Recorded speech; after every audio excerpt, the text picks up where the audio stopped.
Today will very much be about the summit in The Hague, and it is first of all ramping up defense spending in Canada and Europe.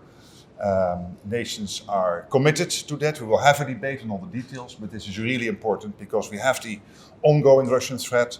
We have the Chinese built up massively at the moment militarily, and of course the terrorism, the terrorist threat, which is still ongoing.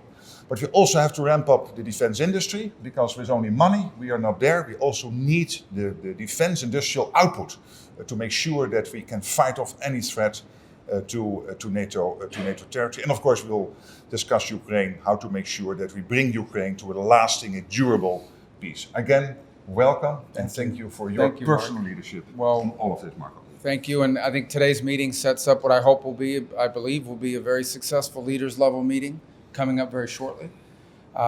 NATO has the opportunity to grow even stronger in the alliance. You know, the alliance is only as strong as its weakest link, and we intend and endeavor to have no weak links in this alliance.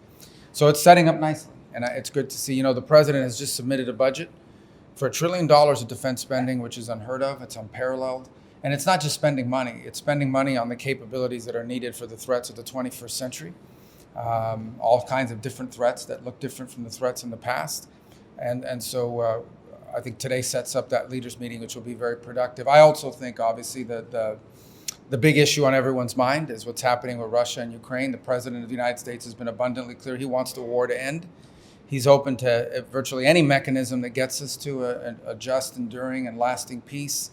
And that's what he wants to see. He wants to see an end to wars. He wants to keep wars from happening. The purpose of NATO is to prevent wars through its strength.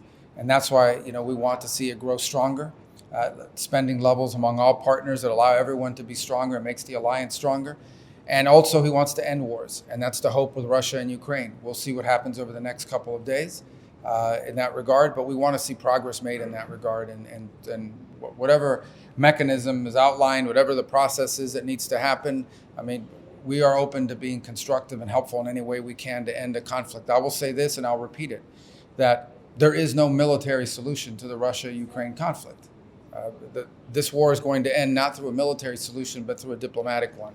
And the sooner an agreement can be reached on ending this war, the less people will die and the less destruction there will be. And ultimately, that's what the